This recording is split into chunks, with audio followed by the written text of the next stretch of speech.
clock on my computer screen glowed 11:47 p.m. when Alexander Grayson's voice cut through the silence of the empty floor. "Miss Miller, I need the Volkov contracts revised before morning." My fingers ached from 8 hours of typing.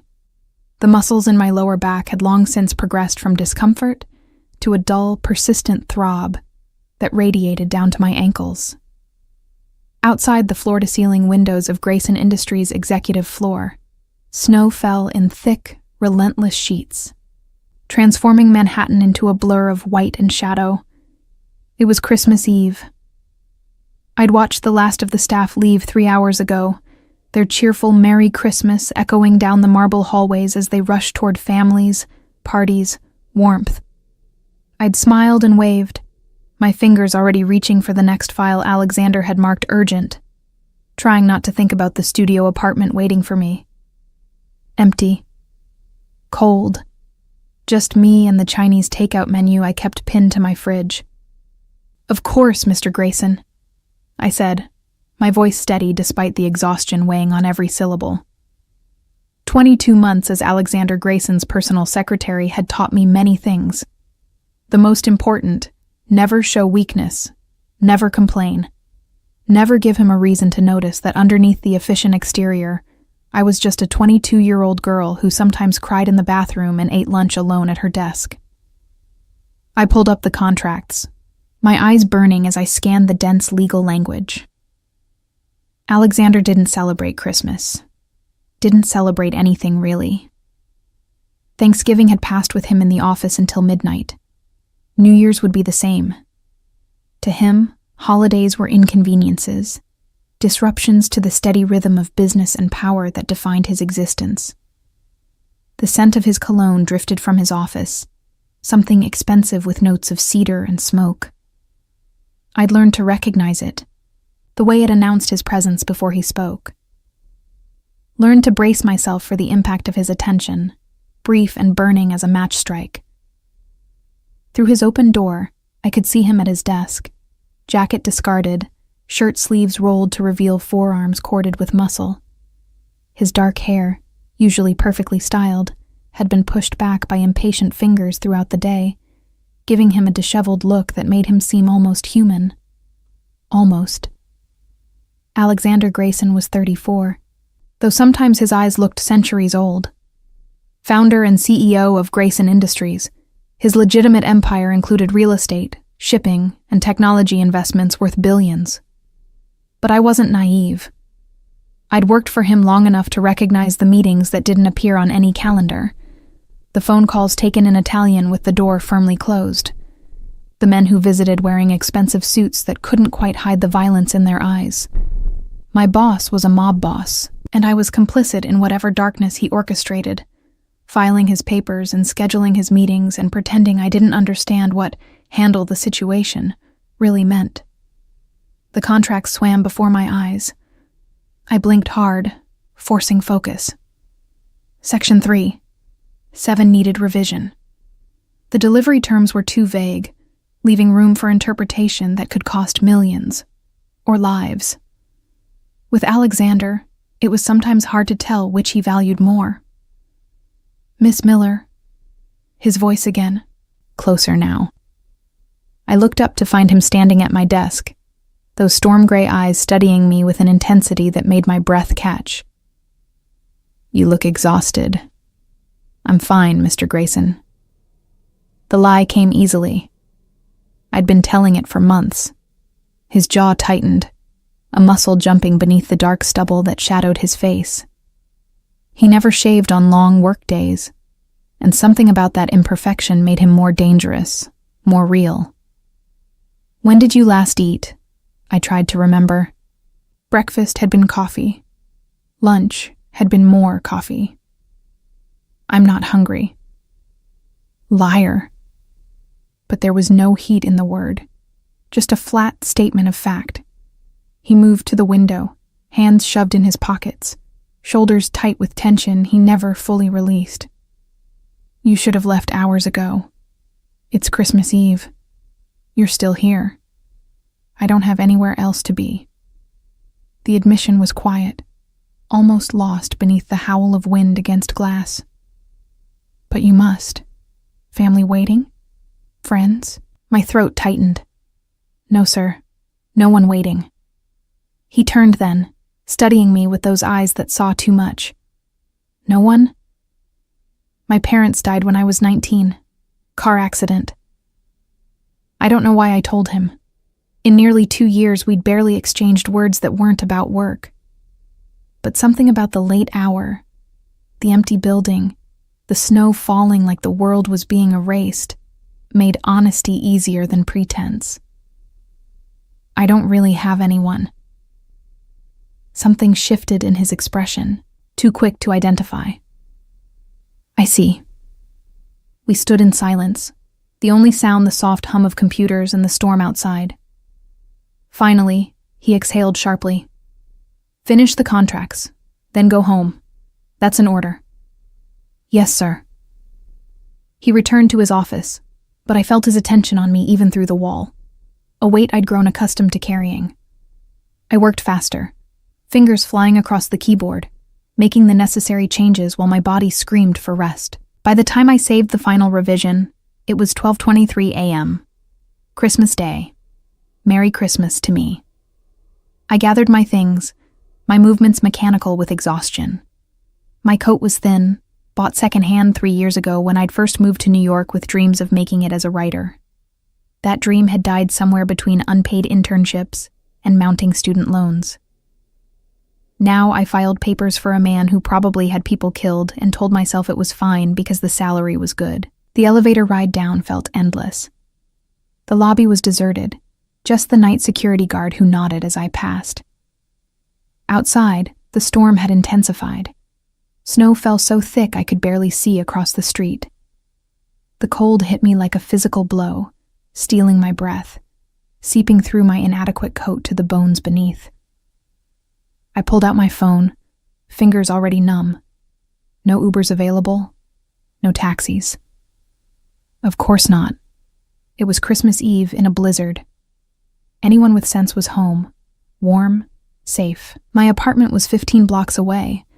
I'd walked it before in better weather. How much worse could a snowstorm be?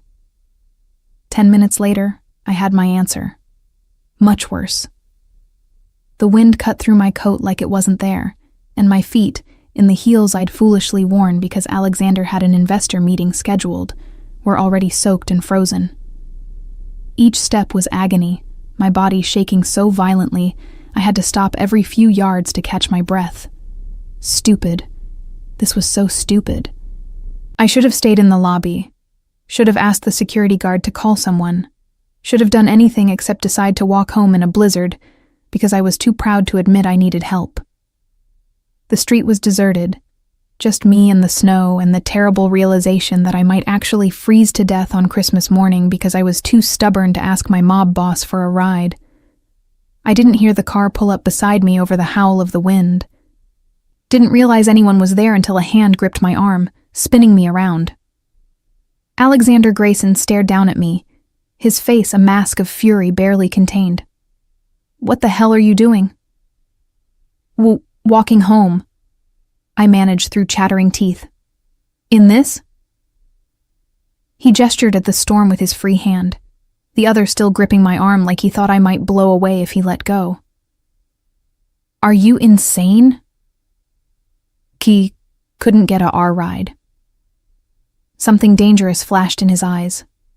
Without another word, he steered me toward the black SUV idling at the curb, its hazard lights blinking orange in the whiteout conditions. He opened the back door and practically pushed me inside, following close behind. The heat hit me immediately, so intense after the cold that it hurt. I couldn't stop shaking, my whole body convulsing as Alexander barked orders at his driver. Marcus, take us to Miss Miller's address. I started to protest. That wasn't a request. His voice was cold enough to match the storm outside. He shrugged out of his own coat, heavy wool and cashmere, and wrapped it around my shoulders. It smelled like him. Cedar and smoke and something uniquely Alexander. What's your address? I gave it, my voice small and defeated. The shaking wouldn't stop. If anything, it was getting worse as my body began to thaw in the car's warmth. Alexander watched me with an expression I couldn't decipher, his jaw tight, his hands clenched into fists on his thighs like he was physically restraining himself from something. Finally, he moved, pulling me against his side with one arm, the gesture stiff and awkward, like he'd forgotten how to offer comfort. "Relax," he said gruffly. "You're going into shock. Your body needs warmth." I should have pulled away. Should have maintained the professional distance we'd carefully preserved for 2 years. But I was so cold, and he was so warm, and for just a moment, I let myself lean into the solid strength of him. We rode in silence through the empty streets. The drive that should have taken 10 minutes stretched to 25 in the storm. When we finally pulled up outside my building, a shabby 5-story walk-up in a neighborhood that got rougher every year, I felt Alexander's whole body tense. "This is where you live."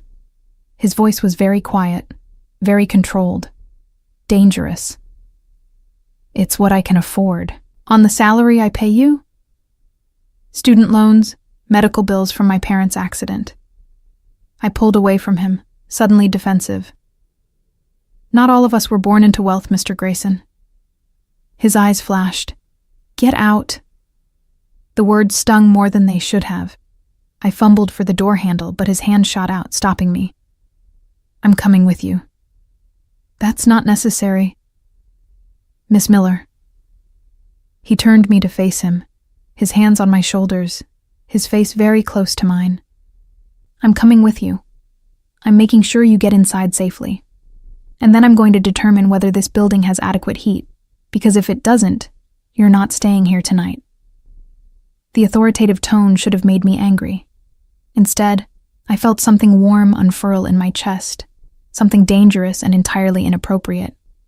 "You can't just—" "I can, and I will." He opened the door, keeping his coat wrapped around me as he guided me out into the storm. The building's entrance was unlocked, the security system broken 3 months ago and never repaired. We climbed 5 flights of stairs, my legs trembling with exhaustion and cold. Alexander stayed close behind me, his hand hovering near my back like he expected me to collapse. My studio apartment was exactly as I'd left it that morning. Small, clean, sparse. The few personal items I owned, books, a photo of my parents, a thrift store lamp, couldn't hide the fact that I was barely surviving, just treading water in a city that chewed up dreamers and spit out the bones. Alexander moved to the radiator, pressing his palm against it. His expression darkened. "It's barely warm." "The landlord says—" "I don't care what the landlord says." He pulled out his phone, scrolling through contacts with sharp, angry movements. "This is unacceptable. Mr. Grayson, please." I was shaking again, but this time from something other than cold. From the mortification of him seeing how I lived. From the exhaustion of pretending to be okay when I was so very not okay.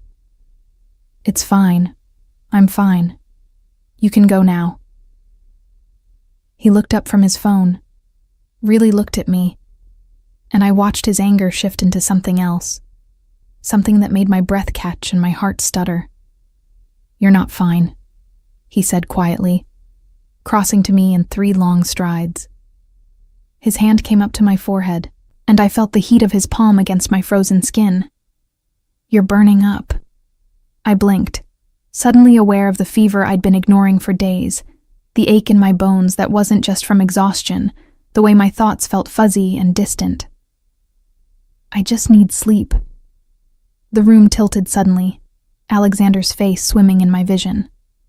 I felt his arms catch me before I hit the floor, felt him lift me like I weighed nothing, heard him cursing in Italian as he carried me to my narrow bed. "Foolish girl," he muttered, his accent thickening with emotion. "Why didn't you tell me you were sick?" "Couldn't miss work," I mumbled, consciousness slipping away like water through my fingers. "Too important." The last thing I heard before darkness claimed me was Alexander's voice, soft and terrible with something that might have been fear. You're the important one, Audrey. God help me. You're the only important one. And then there was nothing but warmth and darkness, and the distant sense of strong arms holding me close, keeping me safe, refusing to let go. I woke to unfamiliar warmth and the scent of something cooking. For a moment, disoriented, I thought I was dreaming. Then reality crashed back. The storm, Alexander finding me, collapsing in my own apartment. I sat up too quickly, my head spinning, and realized I was no longer in my day-old work clothes. Someone had changed me into my own pajamas, soft cotton pants, and a worn NYU t-shirt. The mortification of that realization made heat flood my cheeks. "You're awake." Alexander's voice came from my tiny kitchenette. I turned to find him standing at my ancient stove, still in his dress shirt and trousers from yesterday, though the shirt was rumpled now, sleeves rolled up, top buttons undone. He looked exhausted. Dark circles under his eyes, stubble shadowing his jaw. He looked human in a way I'd never seen before. "What time is it?" My voice came out rough, throat raw. 2 p.m, Christmas Day. He brought me a glass of water, sitting on the edge of my bed with careful distance between us. "Drink." I obeyed, the cool liquid soothing my parched throat. "You stayed?" "Your fever spiked to 103 around 3 this morning. I wasn't leaving you alone." He said it matter-of-factly, like spending Christmas Eve caring for his sick secretary was perfectly normal behavior. "I called a doctor I trust. He came, examined you, left antibiotics and fever reducers. You have pneumonia, Miss Miller. Early stages, but it could have been serious if left untreated." Pneumonia. The word settled over me with dull recognition. I'd felt wrong for days, but kept pushing through, kept showing up, kept pretending because that's what I did. That's who I'd had to become to survive. "I'm sorry," I whispered, "for the trouble." Something dangerous flashed in his eyes. "Don't apologize for being human, Audrey." The use of my first name shocked me into silence. In 22 months, he'd never once called me anything but Miss Miller. Hearing my name in his deep voice, rough with exhaustion and something else I couldn't identify, made my chest tight. "I made soup," he continued, standing and moving back to the kitchenette. "Nothing fancy. The doctor said you needed liquids and rest." He paused, his back to me. "I also called your landlord. Threatened to have the building condemned if he didn't fix the heating system immediately. He's sending someone today."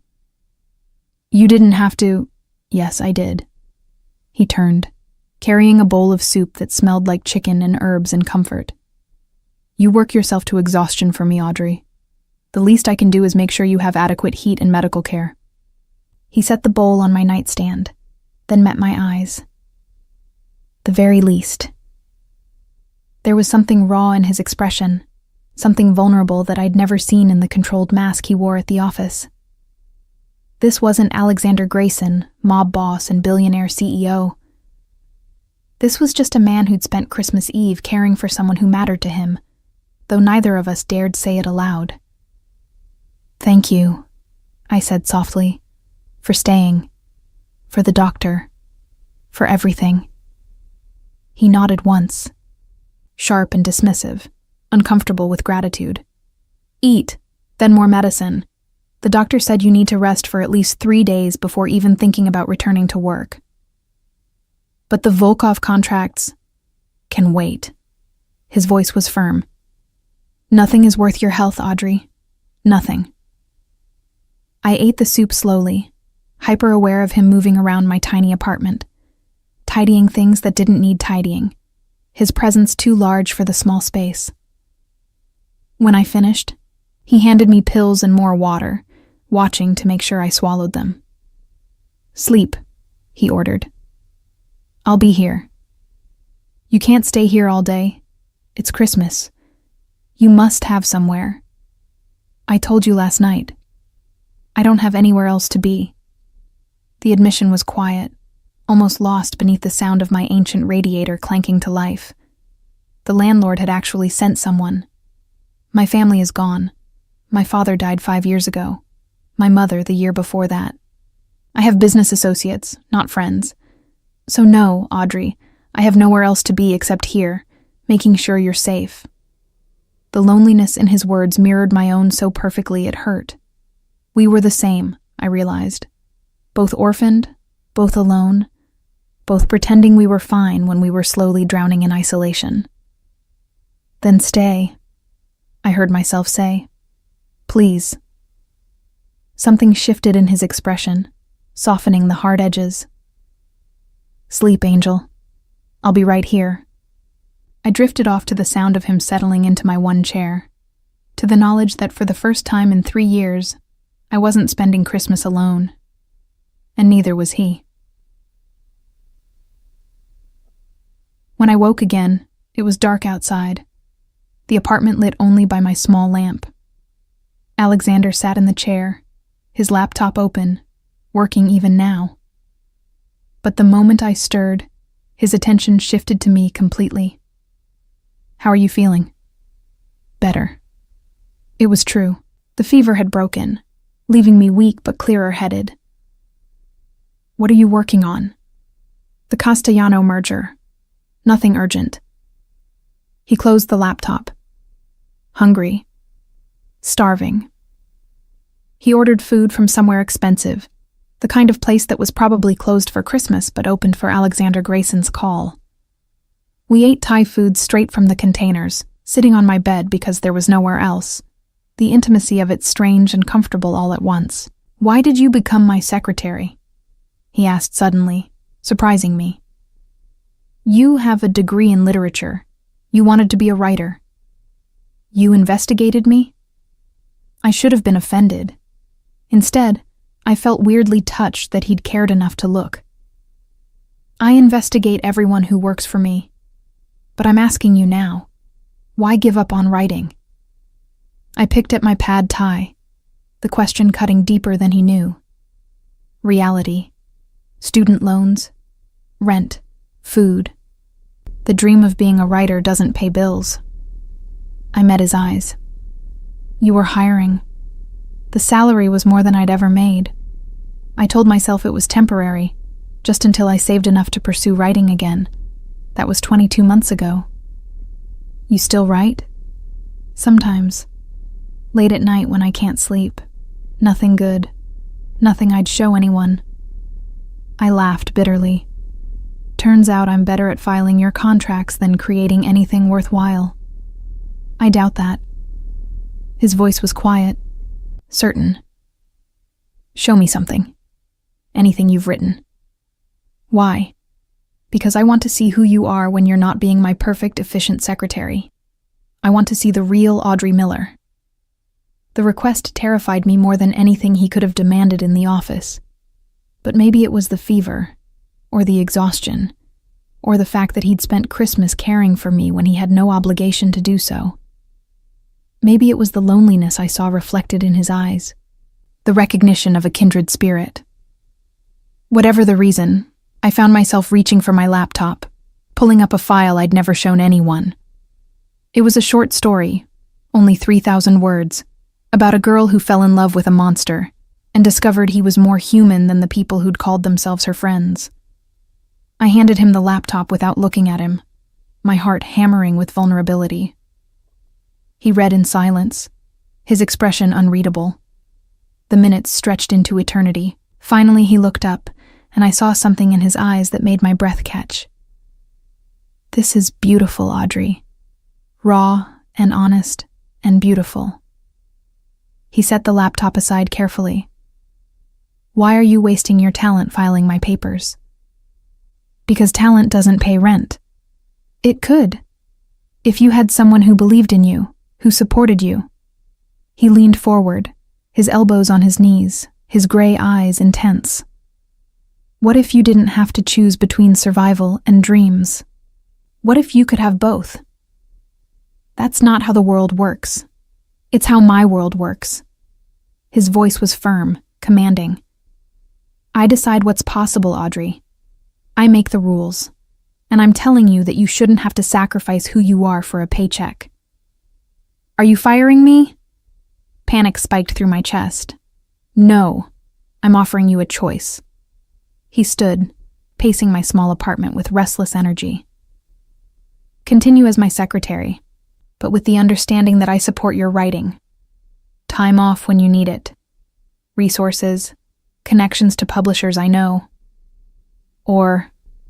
He stopped, turning to face me. Something else entirely. Something neither of us has been willing to acknowledge. My heart stuttered. What do you mean? He crossed to the bed, sitting close enough that I could feel the heat radiating from him, smell his cologne mixed with a day's worth of stubble and exhaustion. You know what I mean, Audrey. This thing between us. This pull we've both been fighting since the day I hired you. There's nothing. I started to lie. Don't. His hand came up, tucking a strand of hair behind my ear with devastating gentleness. Don't lie to me. Not after I've seen you like this, vulnerable and real. Not after I've spent the night watching you sleep and realizing that somewhere along the way, you became the most important person in my world. Tears pricked my eyes. You're my boss. This is inappropriate. Dangerous. I'm a lot of things, Angel, but I've never claimed to be appropriate or safe. His thumb traced along my jawline, and I shivered for reasons that had nothing to do with fever. But I am careful with what belongs to me.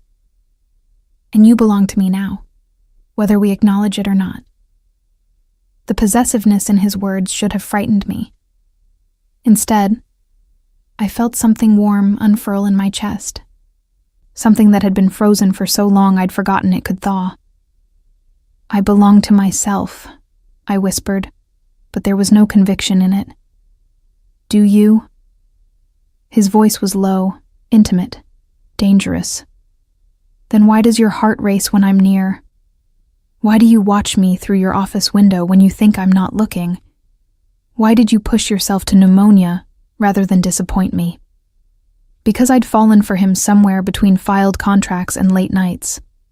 Between stolen glances and the careful distance we maintained. Because he'd become the center of my world without either of us meaning for it to happen. This is a bad idea, I said, even as my hand came up to rest against his chest, feeling his heartbeat strong and steady beneath my palm. The best ideas usually are. He leaned closer, his forehead resting against mine. I'm not a good man, Audrey. I've done terrible things. I'll do more terrible things. But with you, I want to be better.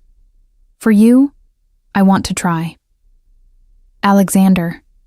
His name on my lips, not Mr. Grayson, felt like crossing a line we could never uncross. Say it again. His voice was rough with something that sounded like need. Say my name. Alexander. And then his lips were on mine, gentle despite the hunger I felt coiled in his body, careful like I was something precious and breakable. I kissed him back with 2 years of suppressed longing. With every late night I'd watched him work and wanted to smooth away the tension in his shoulders. With every moment I'd pretended he was just my boss when he'd become so much more. When we finally broke apart, both breathing hard, he rested his forehead against mine again. Mine, he breathed. Tell me you're mine, Audrey. This is insane. We work together. You're my boss. This could ruin everything. Or it could save us both. His hands framed my face with devastating tenderness. I haven't felt alive in years, Audrey. Not since my father died, and I inherited an empire built on blood and fear. But you make me feel human again. You make me want to be human again. I'm afraid, I admitted, of this, of you, of how much I already feel for you when I barely know you. Then let me fix that. Let me show you who I am beneath the power and the violence. Let me prove I can be the man you deserve. He pressed a kiss to my forehead, achingly gentle. Just give me a chance, Angel. That's all I'm asking. Against every logical thought in my head, against every self-preservation instinct I possessed, I heard myself whisper, "Okay." His smile was slow and devastating and full of promises that terrified and thrilled me in equal measure. "Okay," he echoed. And as he pulled me carefully into his arms, mindful of my illness, holding me like I was the most valuable thing in his empire, I realized that everything had just changed. The careful distance we'd maintained had shattered, and there was no going back to what we were before. We'd crossed the line from boss and secretary into something infinitely more dangerous and necessary, and God help me, I didn't want to go back. 3 days later, I returned to work against the doctor's orders and Alexander's explicit instructions. I'd spent those days in my apartment with Alexander, checking in constantly. Texts, calls, surprise visits with food from restaurants I couldn't pronounce. Each interaction chipped away at the careful walls I'd built around my heart. But I couldn't hide forever, and I needed to prove that what happened Christmas Eve hadn't changed my ability to do my job. The moment I stepped off the elevator onto the executive floor, I felt the shift. Heads turned. Whispers followed me like shadows. I kept my gaze straight ahead, moving toward my desk outside Alexander's office with practiced efficiency. Well, look who finally decided to show up. The voice belonged to Jessica Chen, senior account manager and the closest thing to a mean girl I'd encountered in corporate America.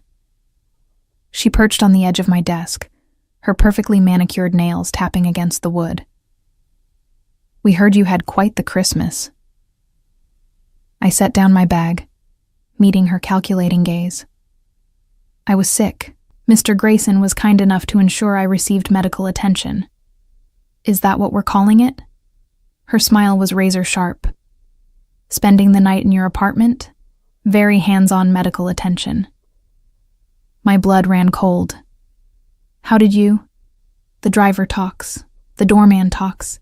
Everyone talks, Audrey." She leaned closer, her voice dropping to a stage whisper that carried to the 3 other assistants, pretending not to listen. "You think you're special? You think you're the first secretary to catch Alexander Grayson's eye? Please, you're just the latest." The words hit like physical blows, but I forced my expression to remain neutral. "If you're finished, I have work to do." "Just friendly advice." She stood, smoothing her designer skirt. "Alexander Grayson doesn't do relationships. He does acquisitions, and when he's done with you, you'll be just another name on a very long list." She walked away, heels clicking against marble, leaving poison in her wake. I sank into my chair, hands trembling as I powered on my computer. Was she right? Was I just another conquest, a temporary distraction for a man who collected and discarded women like expensive watches?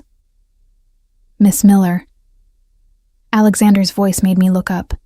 He stood in his doorway, impeccable in a navy suit, his gray eyes sharp as they took in my pale face.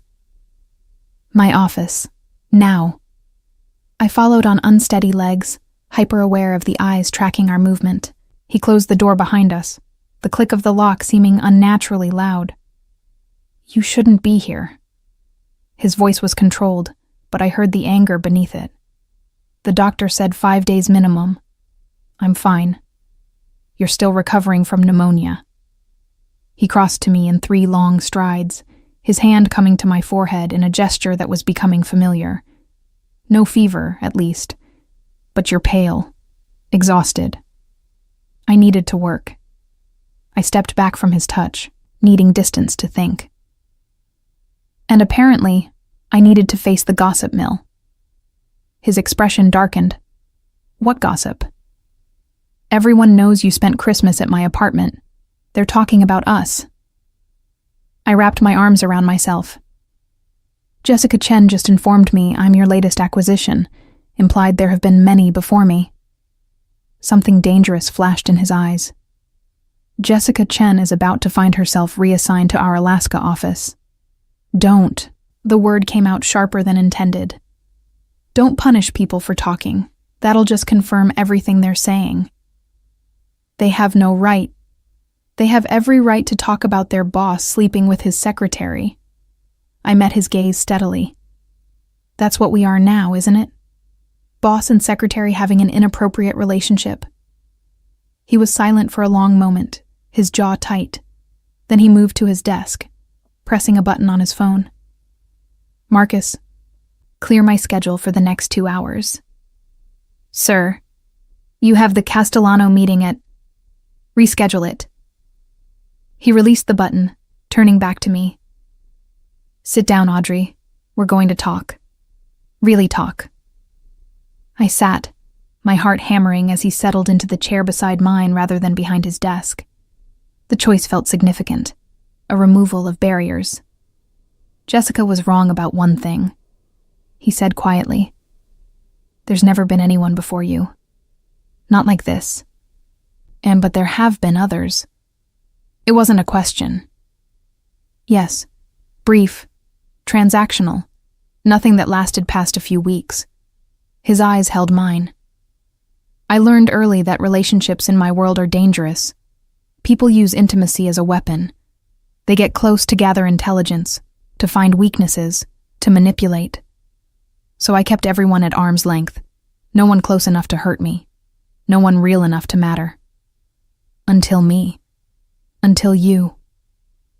He reached out, taking my hand in his thumb tracing circles on my palm. You were never supposed to matter, Audrey. You were supposed to be efficient and invisible and forgettable. But you weren't. You noticed things. You anticipated needs before I voiced them. You worked yourself sick rather than complain. And somewhere in those long nights, you became the most real thing in my life. The raw honesty in his voice made my chest tight. Alexander, this is dangerous for both of us. The gossip is just the beginning. If people know you care about me, they'll try to use you against me. I know. His grip tightened on my hand. That's why we need rules, boundaries, protection. What kind of protection? He was quiet for a moment, his expression troubled. There's something I need to tell you. About my world. About what being with me really means. Dread pooled in my stomach. What is it? I told you my business has gray areas. That was a lie, or at least a severe understatement. He stood, pacing to the window, his shoulders tight. My father built an empire that spans both legitimate business and other operations. When he died, I inherited all of it. The good and the very, very bad. You're talking about the Mafia. I said what we'd both been dancing around. Yes. He turned to face me. I run the Grayson family. We control shipping, protection, certain political connections. I've tried to legitimize, to move away from my father's methods. But there are obligations, alliances, enemies who would love nothing more than to see me fall. And being with you puts a target on my back. Yes. The admission was stark, honest. Anyone I care about becomes a liability, a weakness to exploit. He crossed back to me, kneeling so we were eye level. That's why if we do this, if we continue this, it has to be with full understanding of the risks, and with precautions in place. What kind of precautions? Security, a driver, someone watching your apartment, moving you somewhere safer eventually. His hands found mine again. I know it sounds controlling, but it's necessary, Audrey. I can't protect you if I don't know where you are, who you're with, what threats might be emerging. It should have terrified me. Instead, I felt something else. The same thing I'd felt Christmas Eve when he'd stayed to care for me, when he'd threatened my landlord, when he'd called me angel like it was a prayer. This wasn't about control for its own sake. This was about a man terrified of losing something precious. What about your ex-girlfriend? I asked, remembering Jessica's insinuations. Is she a threat? His expression darkened. There's only one woman from my past who might cause problems. Vivienne Marchand. We were engaged 3 years ago. It ended badly. How badly? She wanted access to my business, not me, but what I represented. Power, money, connections. He exhaled sharply. When I realized she'd been feeding information to a rival family, I ended it. Publicly. Humiliatingly. She swore she'd make me regret it. And has she? Not yet. But Vivienne is patient. And vindictive. His eyes met mine. If she learns about you, she'll see you as a weapon to use against me. Then maybe we should stop this before it goes any further. The words hurt to say, but logic demanded them. Before I become another casualty in your war. No. The word was firm, absolute.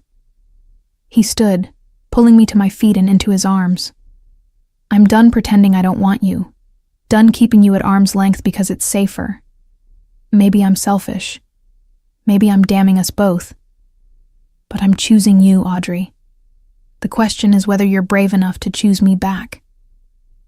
I looked up at this complicated, dangerous man who'd somehow become essential to me, who made me feel seen and valued and protected in ways I'd never experienced, who was offering me honesty even when it was ugly, who was warning me of dangers while promising to shield me from them. I'm terrified, I admitted. Good. Fear keeps you smart. His hands framed my face. But don't let it keep you from living. From taking risks. From choosing something real over something safe. You're asking me to trust you with my life. I'm asking you to trust me with your heart. His voice dropped lower, and I'm promising to guard it with everything I have, everything I am. I rose on my toes, pressing my lips to his in answer. The kiss was different from Christmas Eve, less desperate, more certain, a claiming on both sides, an acknowledgement of what we were becoming. When we broke apart, his smile was slow and possessive. Mine, he breathed. Yours, I agreed, sealing my fate with that single word. A sharp knock on the door made us spring apart. Alexander's expression shifted instantly from tender to cold authority. Come in. Marcus, his head of security, entered. His face was grim. Sir, we have a situation. Vivienne Marchand is in the lobby. She's demanding to see you. Alexander's whole body went taut. How did she know I'd be here? Unknown, sir, but she's making a scene. Says she has information about the Volkov deal that you'll want to hear. I watched Alexander's expression shudder completely, becoming the ruthless businessman I recognized from board meetings. Have her escorted to conference room B. Tell her I'll see her in 10 minutes. He waited until Marcus left before turning to me. Stay here. Don't leave this office until I come back. Alexander, please, Audrey. His hand cupped my face one more time. Trust me to handle this, and whatever you hear, whatever anyone tells you, remember what I just said. You're mine. That's not changing. He left, and I was alone with my racing heart and the terrible certainty that this was just the beginning. The storm we'd weathered on Christmas Eve was nothing compared to what was coming, and I had no idea if we'd survive it. 20 minutes crawled by like hours. I tried to work, to focus on emails and spreadsheets, but my mind kept circling back to Alexander and Vivienne in that conference room. What was she telling him? What information did she have? And why did the thought of them alone together make my chest tight with something that felt dangerously like jealousy? When the office door finally opened, I looked up expecting Alexander. Instead, Vivienne Marchand glided in like she owned the place. She was stunning in the way only money and meticulous maintenance could achieve. Platinum blonde hair and a perfect chignon, a cream Chanel suit that probably cost more than 3 months of my salary, diamonds glittering at her throat and ears. She looked like she'd stepped from the pages of Vogue, all sharp edges and calculated perfection. So, you're the little secretary everyone's gossiping about. Her voice was cultured, dismissive, her blue eyes raking over me with undisguised contempt. How quaint. I stood, keeping my voice level. This is Mr. Grayson's private office. You shouldn't be here. And yet here I am. She moved closer, circling me like a predator assessing prey. Let me guess. You think you're special? You think Alexander actually cares about you? That's between Alexander and me. She laughed, the sound like breaking glass. Oh, sweetie, there is no you and Alexander. There's Alexander and his obsessions. And trust me, those obsessions never last. She stopped in front of me, close enough that I could smell her expensive perfume. I was where you are 3 years ago. The special one. The different one. He made me the same promises I'm sure he's made you. Protection. Devotion. Forever. Then you betrayed him. I met her gaze steadily. So clearly the situations aren't comparable. Her eyes flashed with anger. Is that what he told you? That I betrayed him? She shook her head, something almost like pity crossing her features. Alexander Grayson doesn't do relationships, little girl. He does acquisitions. And when you no longer serve a purpose, when you stop being shiny and new, he'll discard you just like he did me. Just like he's done to everyone who's ever gotten close. If you're finished, I'm not. She pulled out her phone, scrolling through photos before turning the screen toward me. Recognize her? I looked at the image. A beautiful brunette in Alexander's arms, both of them laughing at some charity gala. No. Miranda Castellano, 6 months before me. He promised her the world, then dumped her the moment a better strategic alliance presented itself. And her? Another photo, a redhead this time. Sophia Laurent, lasted 3 months, and her... Stop. I pushed the phone away, my stomach churning. Why are you showing me this? Because you deserve to know what you're getting into. Her voice softened, almost sounding genuine. I'm not the villain here, Audrey. I'm trying to save you from making my mistake, from believing that Alexander Grayson is capable of love when all he knows is possession and control. The door opened before I could respond. Alexander stood there, his expression absolutely glacial. Get out, Vivian. I was just having a chat with your new acquisition. She smiled sweetly, but there was venom beneath it. Making sure she understands the rules of your little game. Out, now, before I have security remove you forcibly. She brushed past him, pausing in the doorway. Oh, and Alexander? That information about the Volkov deal? It was a test, to see if you'd drop everything to see me. And you did. Her smile widened. Some things never change. After she left, silence filled the office like poison gas. Alexander closed the door carefully, his movements controlled, but I could see the tension radiating through his shoulders. Whatever she told you, he started. Is it true? I interrupted. Were there others, women you promised things to and then discarded? It's complicated. That's not an answer. He exhaled sharply, running a hand through his hair. Yes, there were women before you. Some I dated briefly. Most were strategic, appearances at events, alliances with other families. None of them were real, Audrey. None of them mattered. But you made them think they mattered. No. His voice was firm. I was always clear about what those relationships were. Temporary, transactional. Vivian wanted more than I could give. And when I ended things, she twisted the narrative to make herself the victim. And the others? Miranda? Sophia? His jaw tightened. You've been doing research. Or Vivian showed you her little collection of evidence. She showed me photos of you with other women, looking exactly like you look with me. He crossed to me in 2 strides, his hands gripping my shoulders. Those women were performances, public appearances to maintain alliances, to show strength, to play the game my world demands. But they never came to my home. never saw me like you've seen me, never mattered enough to keep me up at night worrying about their safety. How do I know I'm not just another performance? The question hurt to ask, but I needed the answer. Because I'm standing here explaining myself when I've never explained myself to anyone. His voice roughened. Because I spent Christmas Eve caring for you instead of closing a $1 billion deal. Because the thought of you hurt, scared, or in danger makes me want to burn the world down. That's not performance, Audrey. That's real. I wanted to believe him. God, I wanted to believe him so badly it physically hurt. But Vivian's words echoed in my mind.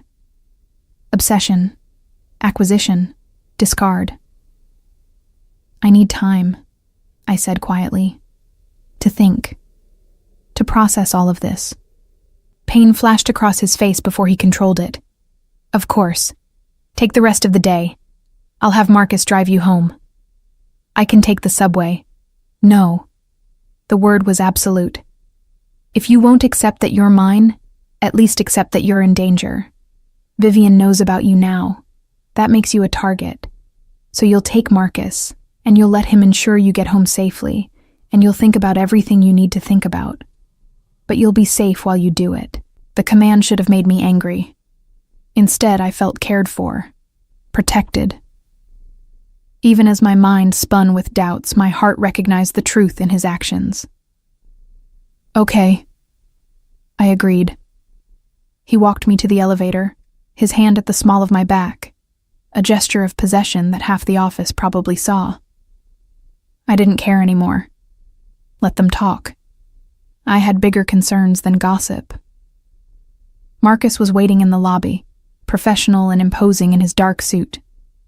The drive to my apartment was silent, but I felt his eyes checking the mirrors constantly, assessing threats I couldn't see. When we arrived, he walked me to my door. Miss Miller, Mr. Grayson asked me to give you this. He handed me a small gift box. And to tell you that whatever you decide, your safety is his priority. After he left, I opened the box with trembling fingers. Inside was a phone. New, expensive, already programmed with Alexander's number, and Marcus's, and a note in Alexander's bold handwriting. This phone is secure, untraceable. If you're ever in danger, use it. Day or night, I'll come for you. Not because you're mine, but because I'm yours. I sank onto my couch, the phone clutched in my hand, and let the tears finally fall. This was impossible. Dangerous. Everything rational told me to run, to quit my job, to disappear before I got in too deep. But my heart, that traitorous organ, whispered something else entirely. That Alexander Grayson, with all his darkness and danger, was the first person who'd ever truly seen me. Who'd ever made me feel valuable for who I was, rather than what I could do. My regular phone buzzed with a text from an unknown number. Enjoy your little romance while it lasts. But remember what I showed you. Alexander Grayson destroys everything he touches. You'll be next. V. I stared at the message, fear and anger warring in my chest. Vivian was trying to manipulate me, to plant seeds of doubt. But what if she was right? What if I was just deluding myself, seeing love where there was only obsession? A knock at my door made me jump.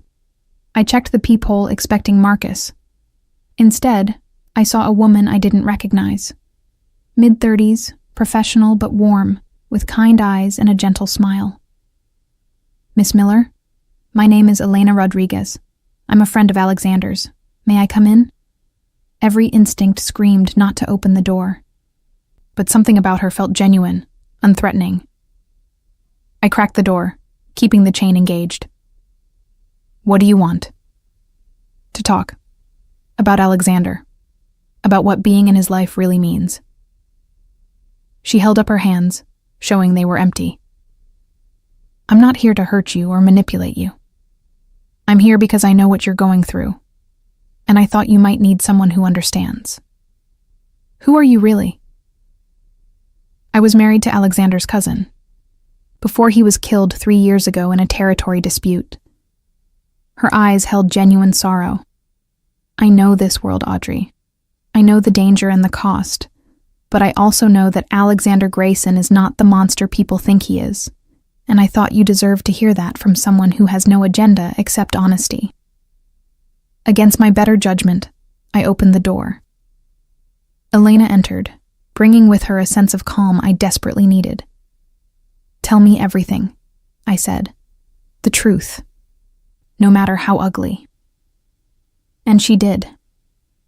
For the next 2 hours, Elena told me about the Grayson family, about Alexander's father, who'd been brutal and cold, who'd raised his son to value power over people, about how Alexander had tried to change things when he took over, to move the family toward legitimate business, to reduce the violence his father had embraced. "It's not perfect," she admitted.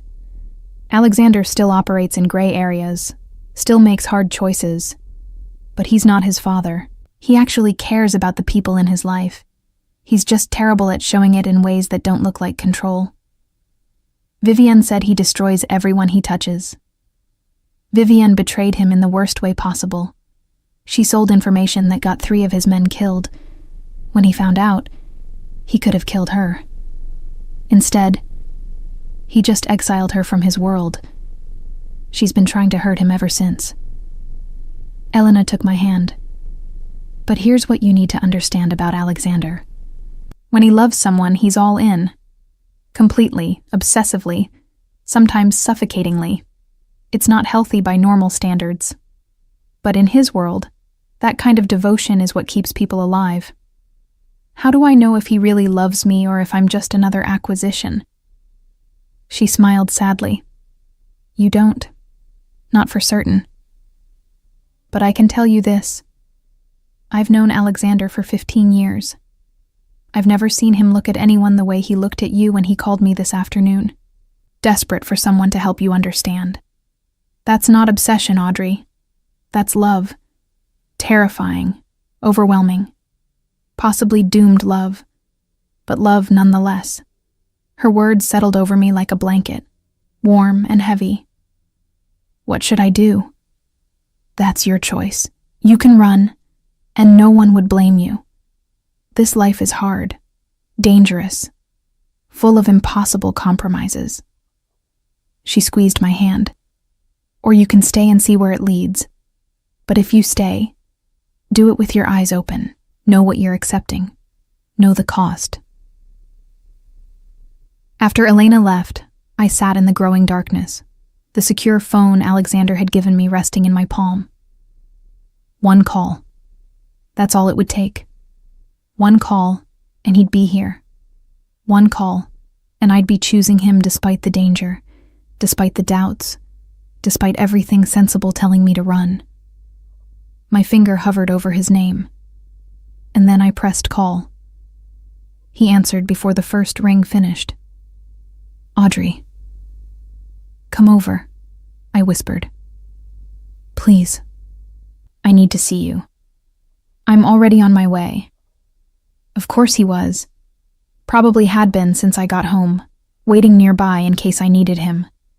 The thought should have felt invasive. Instead, it felt like safety. 10 minutes later, he was at my door. No suit this time, just dark jeans and a black sweater that emphasized his powerful build. His hair was disheveled like he'd been running his hands through it. His eyes were shadowed with worry. "Audrey."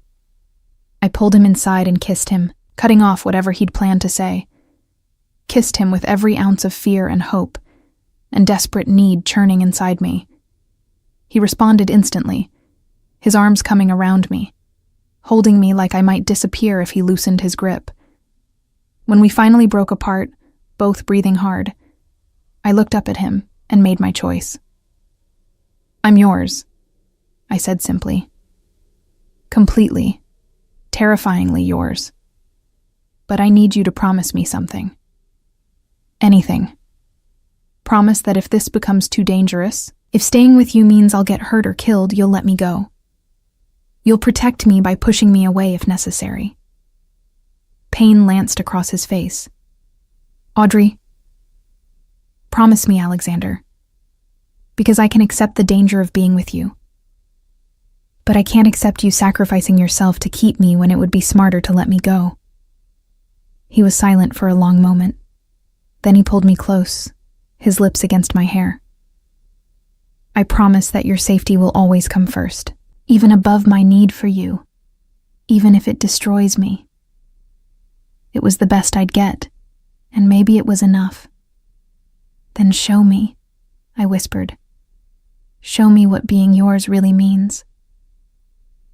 His answer was a kiss that promised everything: protection and passion, danger and devotion, a future that was uncertain, but undeniably ours.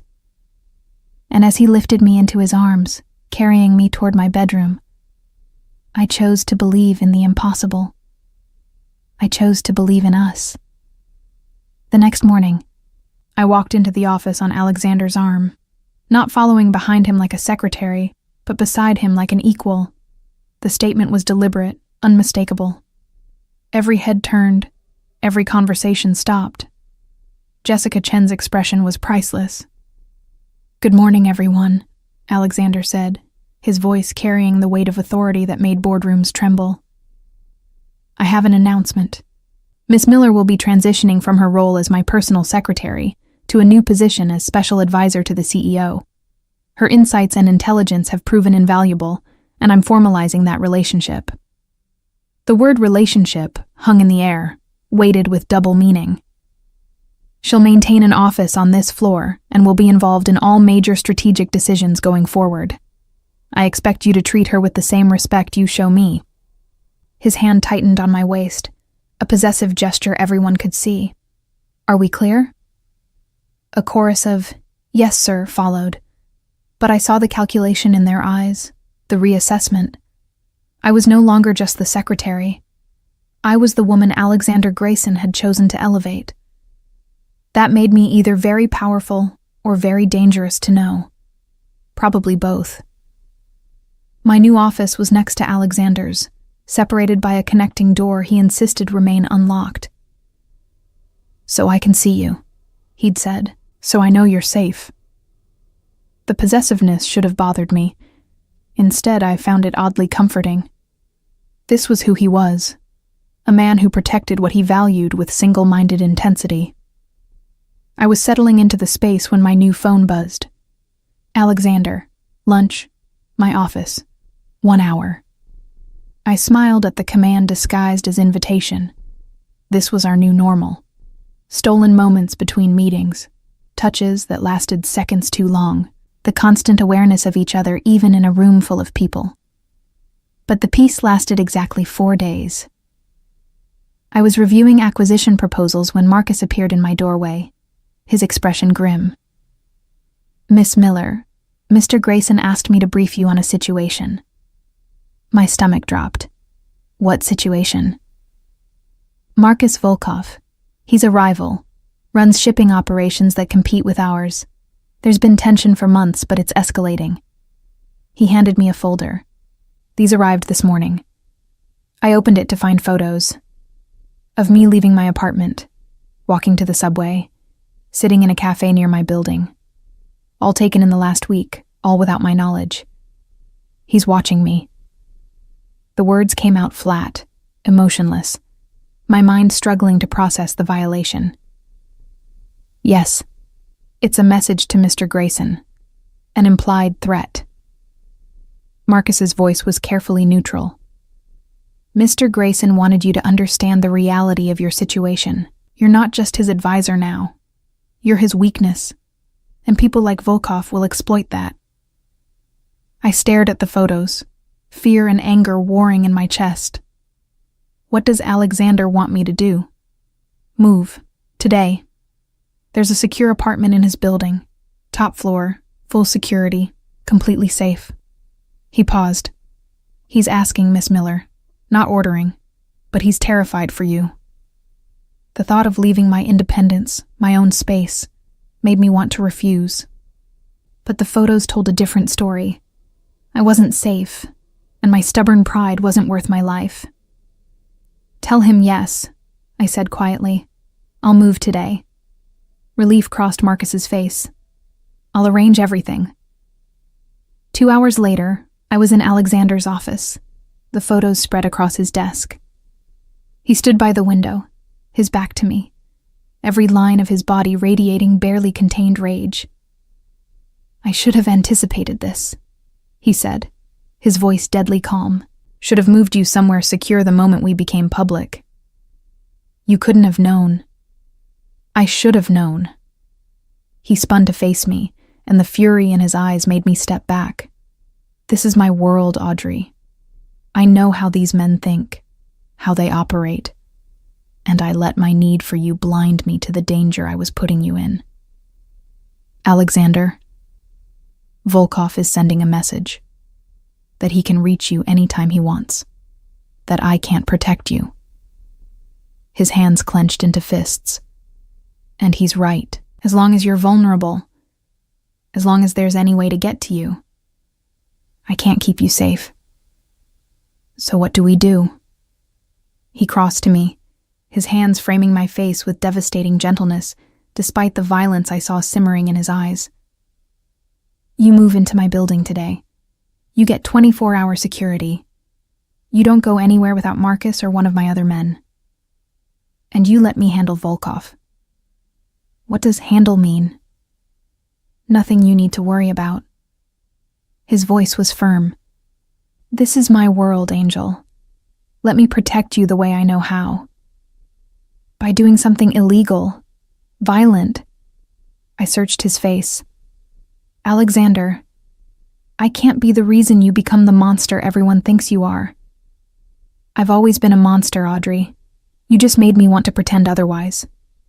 His thumb traced my lower lip. "But for you, I'll be whatever monster is necessary. I'll do whatever it takes to keep you safe.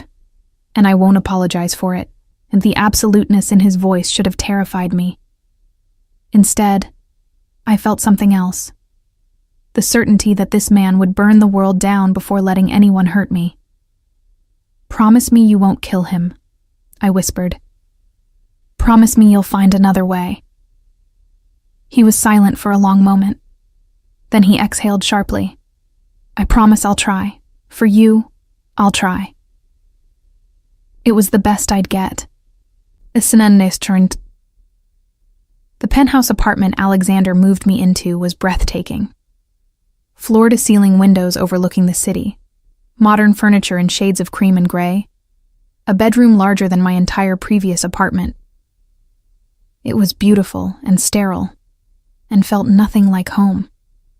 Until Alexander arrived that evening with dinner and his laptop, settling onto the couch like he planned to stay.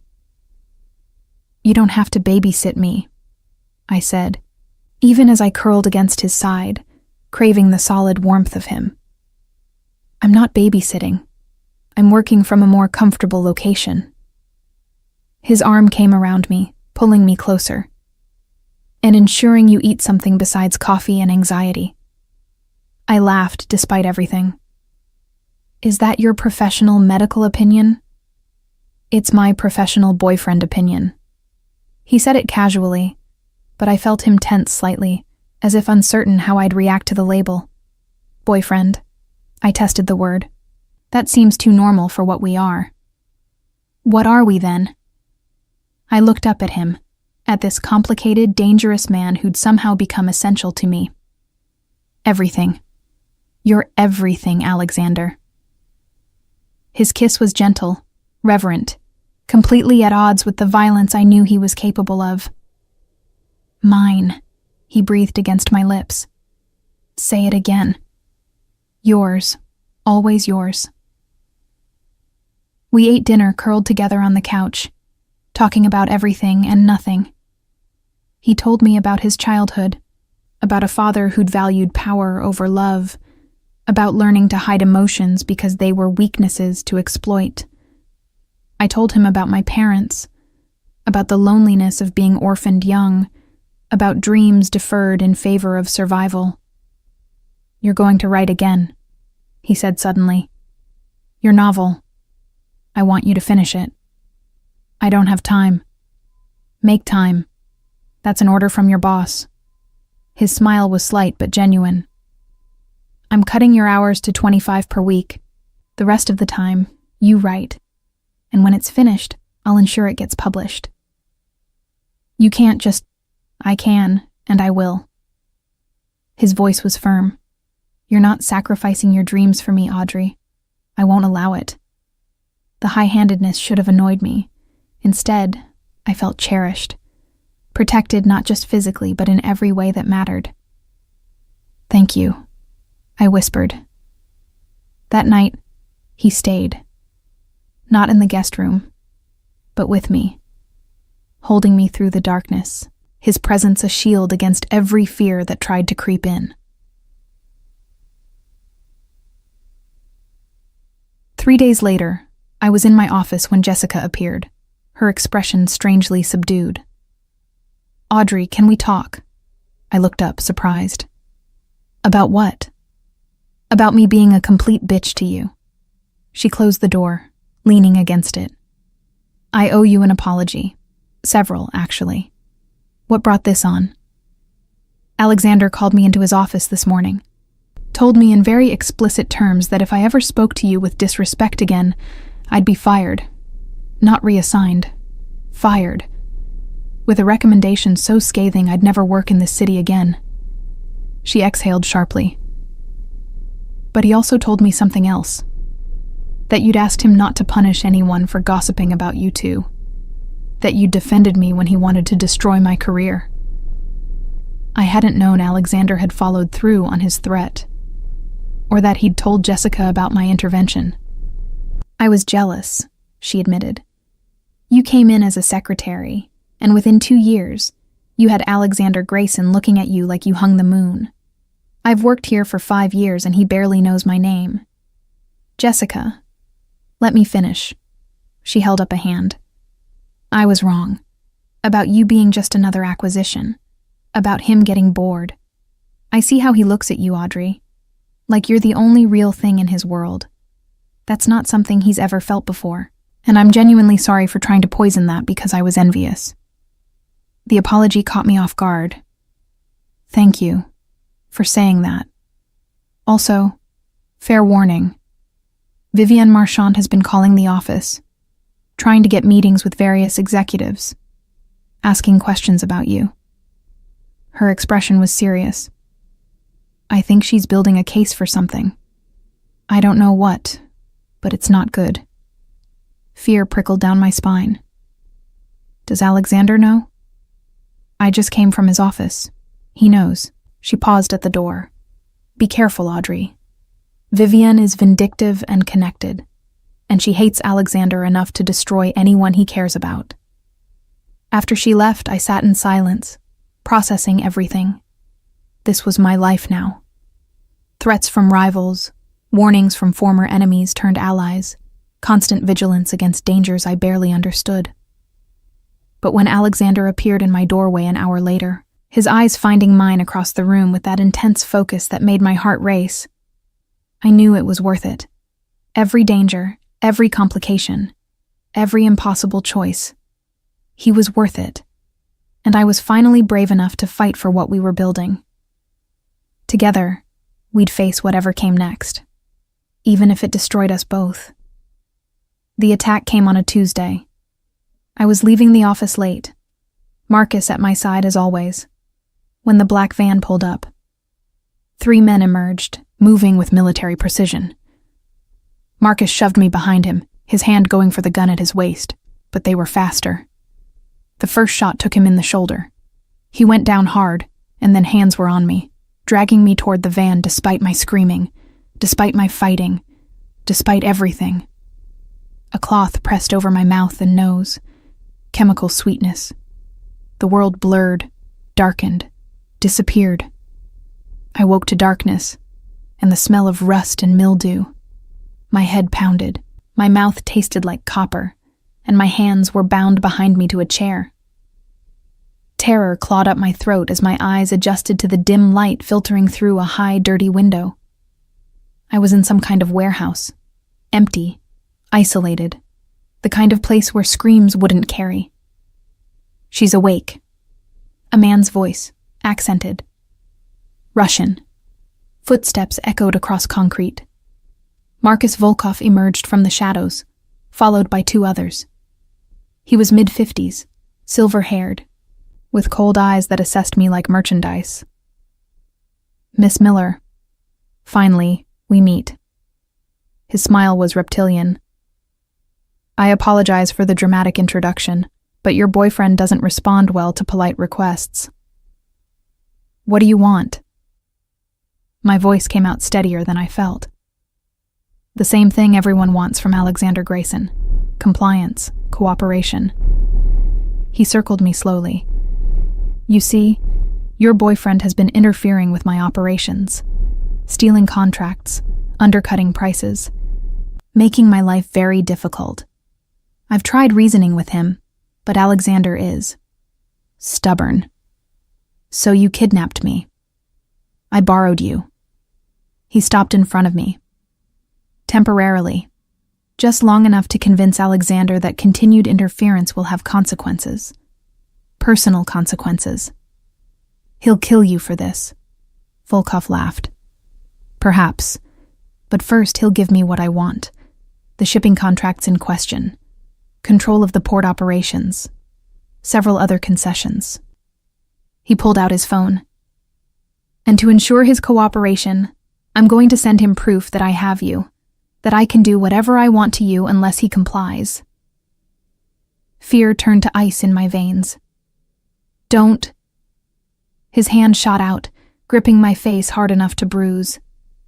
You don't give orders here, little girl. You're nothing but a bargaining chip. A weakness in Alexander Grayson's armor that I'm going to exploit until he breaks. He positioned his phone, taking photos of me bound and terrified. Each click felt like a violation, a weapon being forged to hurt Alexander. Perfect. He'll hate seeing you like this, helpless, afraid. Volkov's smile widened.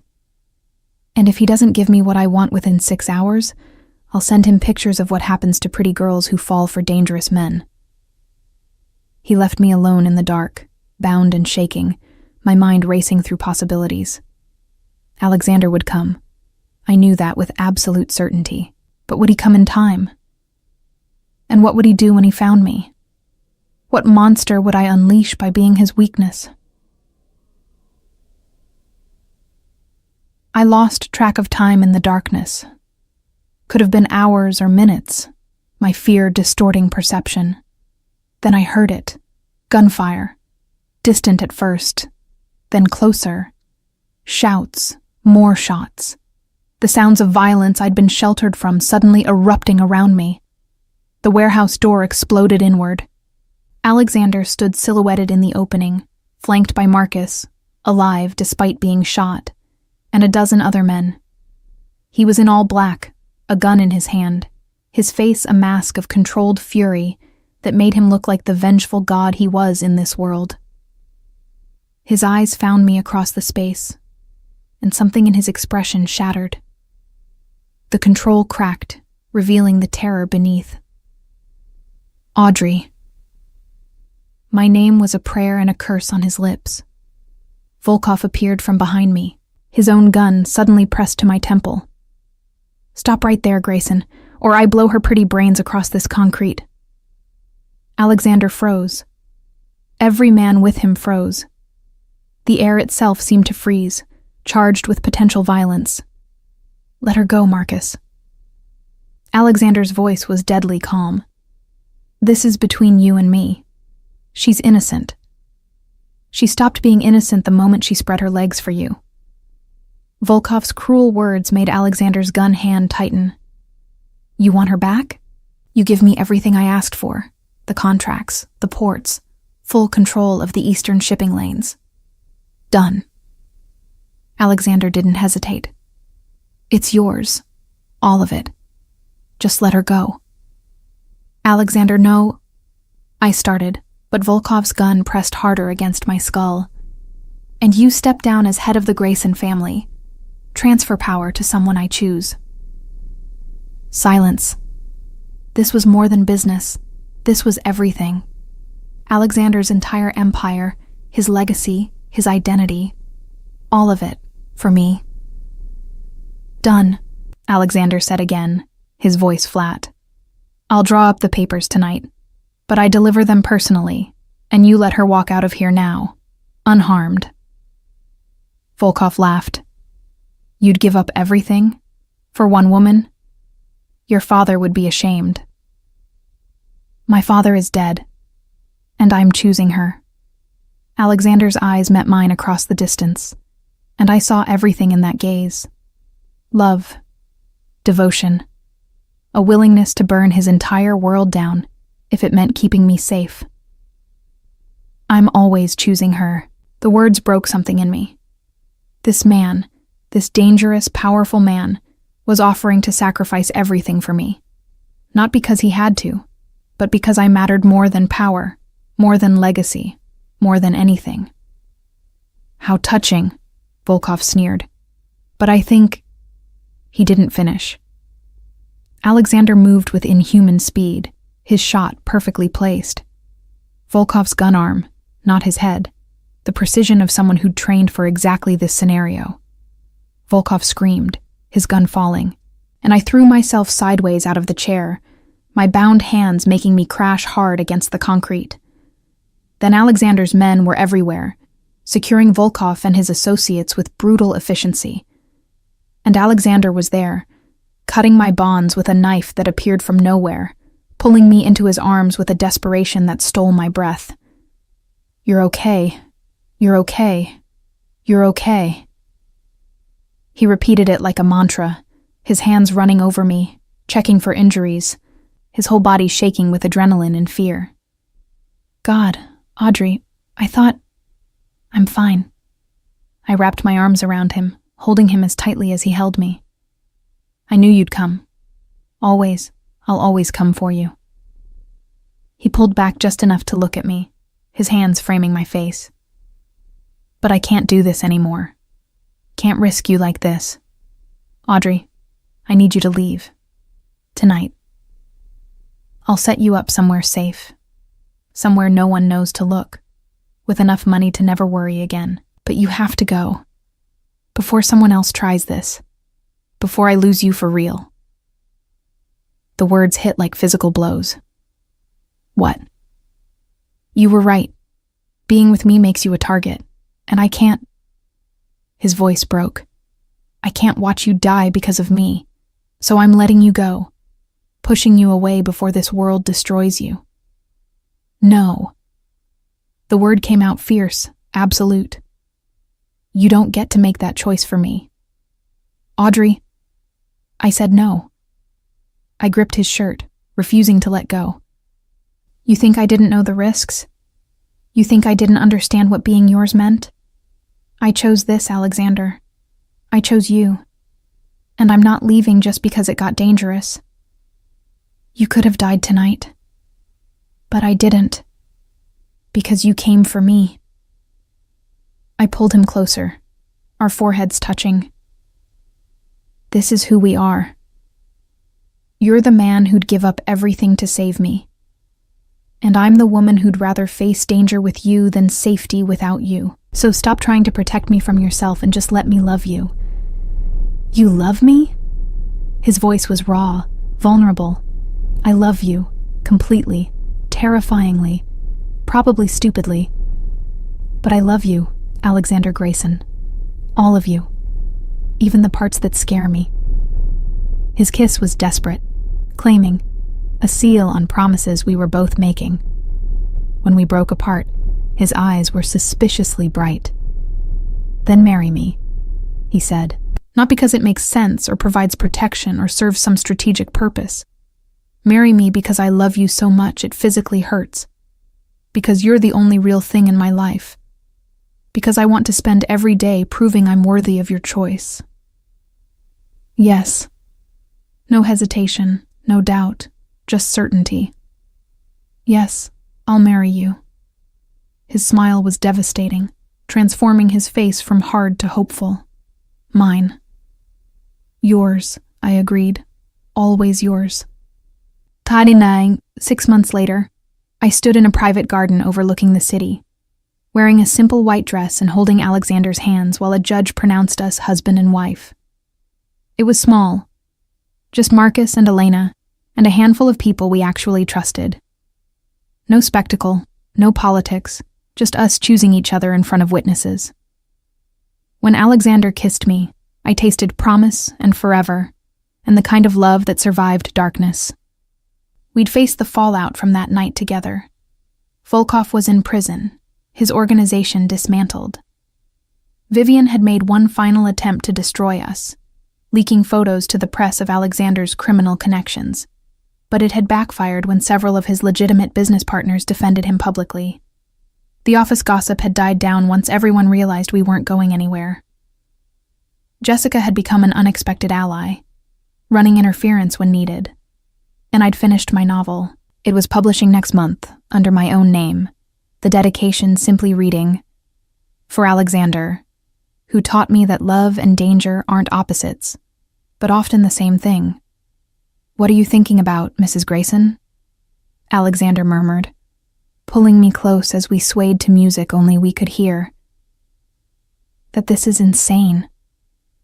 That we barely survived the last 6 months. That being with you means living with danger and uncertainty and impossible choices." I looked up at him, this beautiful, dangerous man who'd claimed my heart so completely, and that I wouldn't change a single thing. Not even the kidnapping? Well, maybe that. I smiled. But everything else? No regrets. Good. Because I have plans for us, Angel. Big plans. His hand moved to rest on my stomach, where a secret neither of us had shared yet was just beginning to grow.